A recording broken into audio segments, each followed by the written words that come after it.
Traders, Lance here. In today's video, we're going to talk about implied volatility. I'll show you how to put it on the charts and how you can use it, especially in your trading, whether it be in earnings, an FDA approval, or just in names that are very popular, how you can actually look to trade volatility itself, and you don't have to be right on direction. You got to love it. So here I am. I have Roku on a daily chart, a complete blank chart. I want to add implied volatility as a study. It's usually completely free on pretty much any platform. So I'll type in IMP, it will say IMP volatility. I'll double click it here and I'll click apply. And then I'm just gonna drag it and make it bigger here. Now the first thing you probably notice is, what are all these steep rises and declines?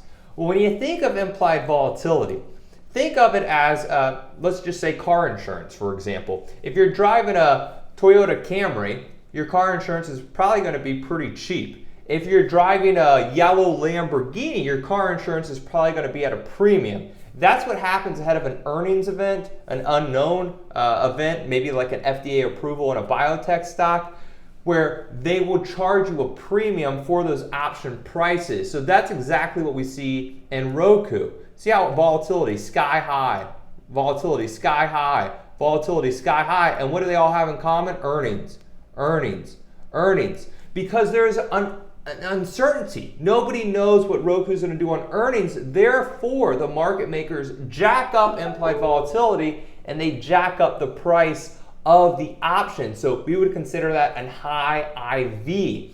Now, after earnings, you'll notice implied volatility goes straight down. It gets crushed because now we know the numbers. We know the earnings. If it's an FDA approval, now we know the FDA approval of the event. So the goal is, if you are trading an earnings event, if you're buying options, you have to realize that implied volatility will get crushed, so you need a greater than expected market maker's move. If not, what you can do is sell options. You can sell calls, you can sell puts ahead of an earnings, ahead of an FDA approval, or just in a stock that I consider a high volatility name like a Tesla, Nvidia, Netflix, or Roku, that they usually have high implied volatility year round, where you can actually sell those option premiums and collect that stream of income every week, with the goal is to buy back those options at a cheaper price or have them expire worthless if you're an option seller. So I hope it helps.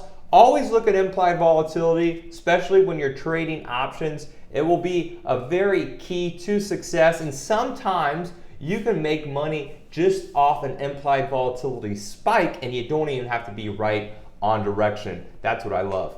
Lance here. Let me know what names you like to trade. Let me know if they have high implied volatility, and have a fantastic trading day.